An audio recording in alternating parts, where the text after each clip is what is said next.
Benvenuti a Castellamonte. Ringrazio il tavolo dei relatori, rinnovo il ringraziamento all'Associazione Terra Mia con gli artisti che questa mattina hanno inaugurato l'opera dedicata appunto ad Antonio Lebolo. Voglio salutare, giusto per dare anche un minimo di collegamento, il vice sindaco di Barbania. Come sapete il Drovetti era di Barbania e quindi saluto il vice sindaco che è venuto a trovarci, Maria Costantino, che è qui presente in sala. Io mi fermerei qui.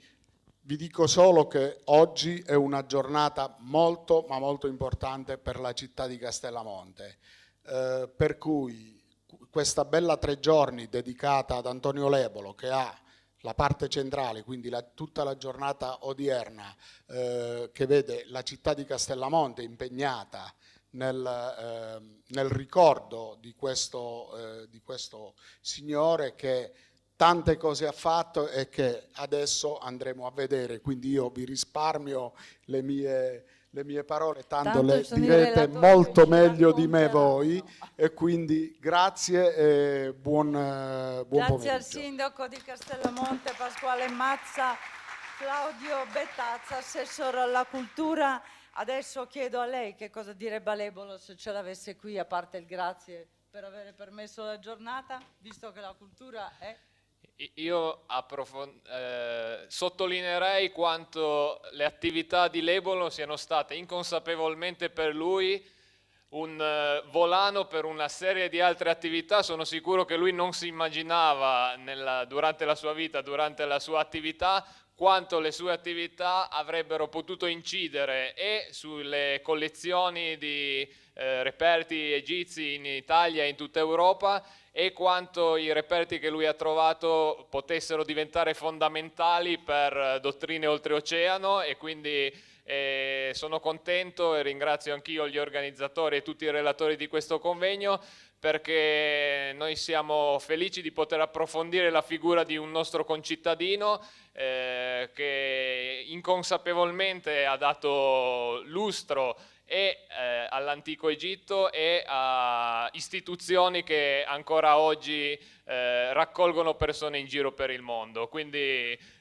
sottolineerei a lui questo aspetto e sono convinto che ne sarebbe sorpreso quanto noi. Lei ha proprio ragione, la sorpresa e l'essere inconsapevole di una quantità di eventi. Grazie. Grazie e buon convegno.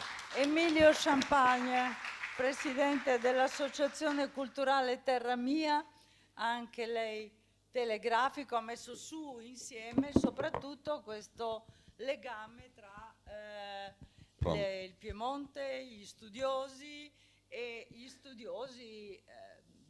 vedremo, di una dottrina, una chiesa importante. Certo, no, io voglio solo ricordare che appunto la nostra associazione siamo al 4º convegno che organizziamo.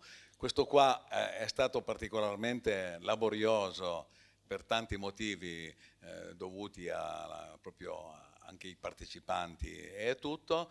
Io voglio ringraziare naturalmente tutti i partecipanti, voglio ringraziare i miei del direttivo, i miei amici che mi supportano, che mi appoggiano e che hanno fatto sì che riuscivamo a fare questo evento. Ringrazio naturalmente l'artista, ringrazio un ringraziamento particolare, veramente mi risento di farlo, a Sergio Griffa, perché ben 6 mesi fa iniziamo questa avventura e per 6 mesi ci siamo consultati quasi regolarmente e ce l'abbiamo fatta. Chiudo dicendo...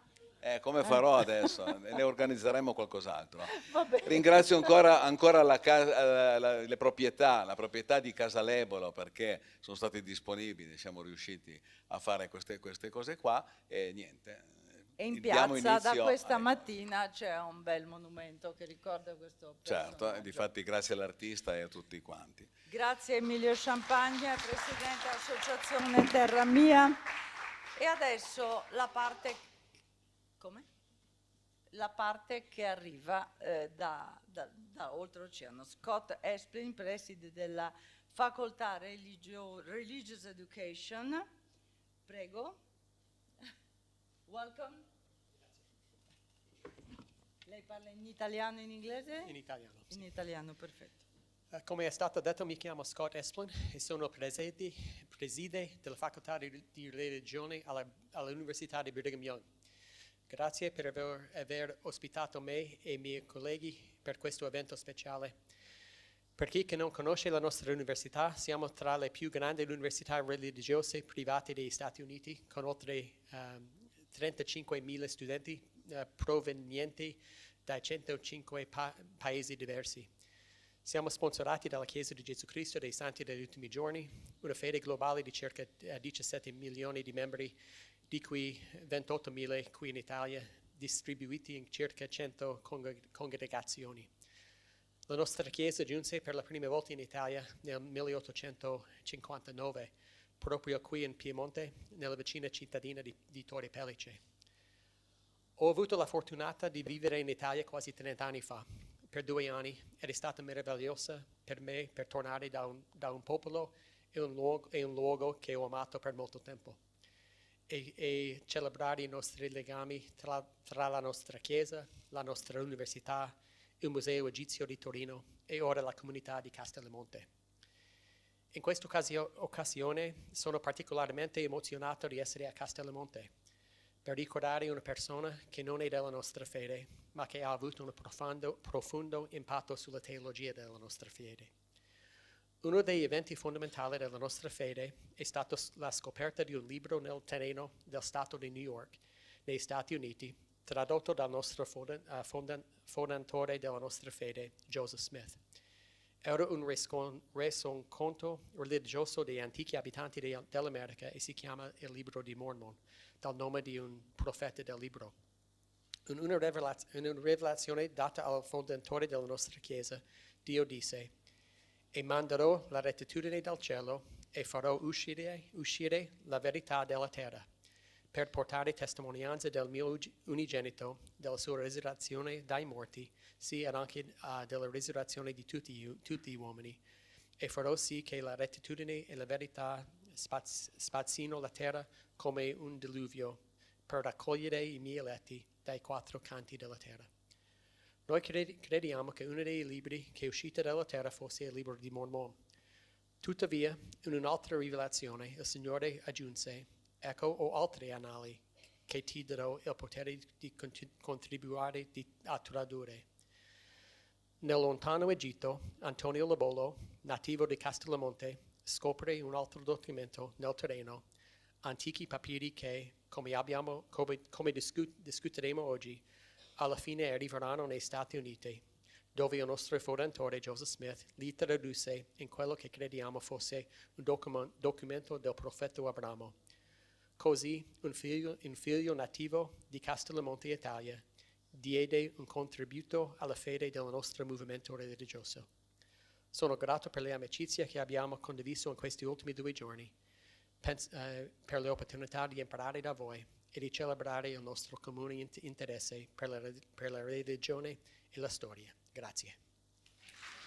Grazie a Scott Esplin, che ha buttato il primo sasso nello stagno per far capire che cosa c'entra questo posto con voi. E c'entra tanto.